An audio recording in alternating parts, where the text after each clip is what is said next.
Hello everyone, I'm Alan, also known as McLaren 2009, and today I just completed building my latest ship, calling it the Condor. It's a giant super aircraft carrier.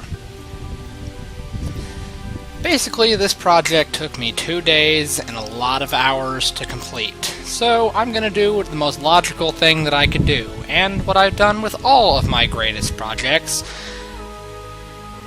In honor of it taking so much work, I'm going to make it explode. So basically what my plan is, here I am sitting on the bridge of this wonderful creation, and I'm going to crash it into one of my previous creations, and if that doesn't work, I'm going to wire it with explosives and blow it up the good old-fashioned way. Let's watch and find out how it goes.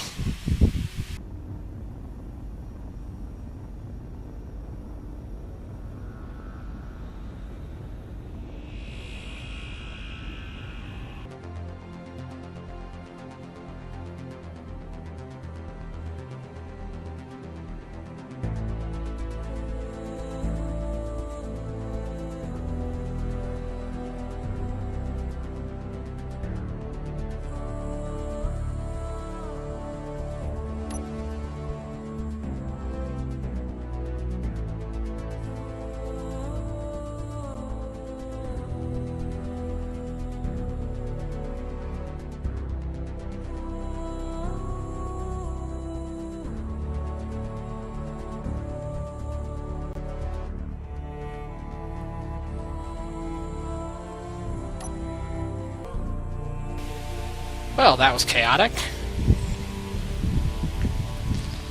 Let's go take a look and see how bad it is.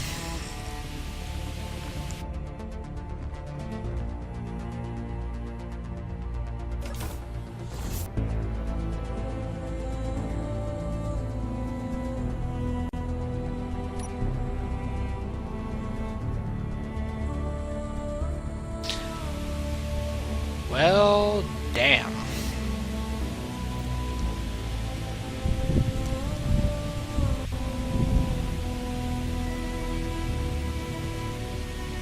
You know, for not having any heavy armor, the Empress is surprisingly resilient. Although it does look like one of the reactors exploded. Among other things.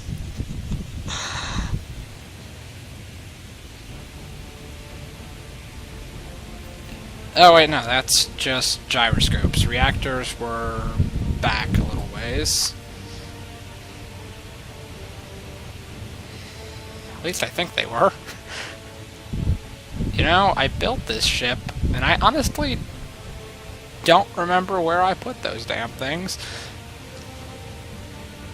But that's beside the point. We're not here to gauge the devastation of my previous creation. We're here to gauge what happened to my current one.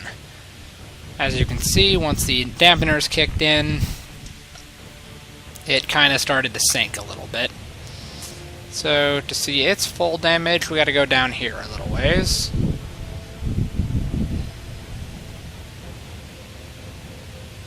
Looks like the entire bow caved in and exploded all the way back to the hangar bay.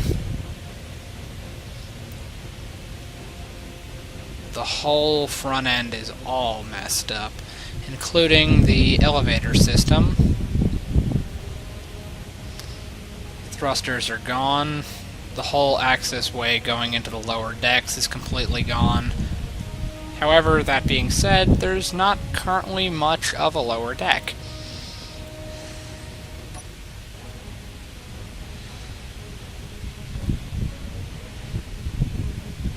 Although it seems that we hit mostly on the upper section, so the lower part down here is mostly untouched. Which means, if this is still intact, all the interior working components are also intact. So, aside from cosmetic damage and the front end of the ship never being able to be pressurized ever again, I'm an idiot. Anyway, aside from the front end of the ship never being able to be pressurized again, the remainder of the ship should be sort of intact. See, this is the first part of the engineering bay, and it is completely unscathed. All gyroscopes, reactors, everything is perfectly intact and operational.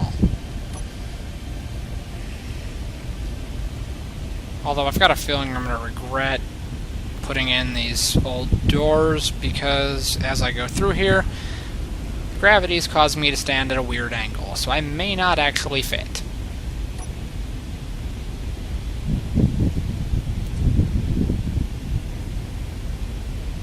Unfortunately, that's actually a problem that I should have been able to see coming and properly prevented. But I felt like using the older doors down here in engineering just for shits and giggles. See how well that worked out.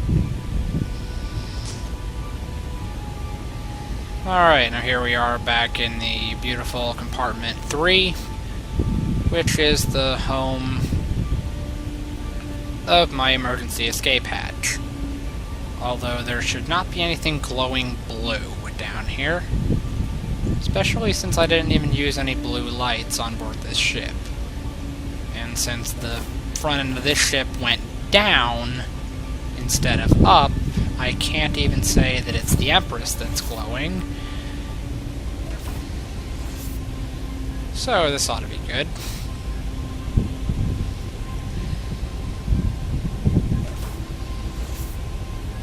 Surprisingly enough, even with all of the damage, both ships appear to be staying aloft.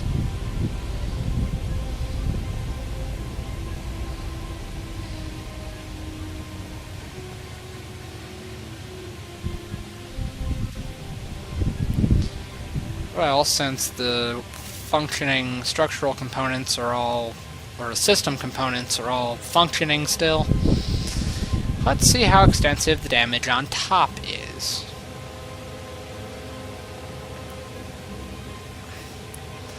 Both the hangar bays are intact,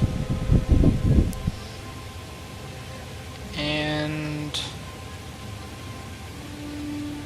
well, surprisingly enough, the front end is mostly intact. Well, by mostly intact, I mean, well, shit.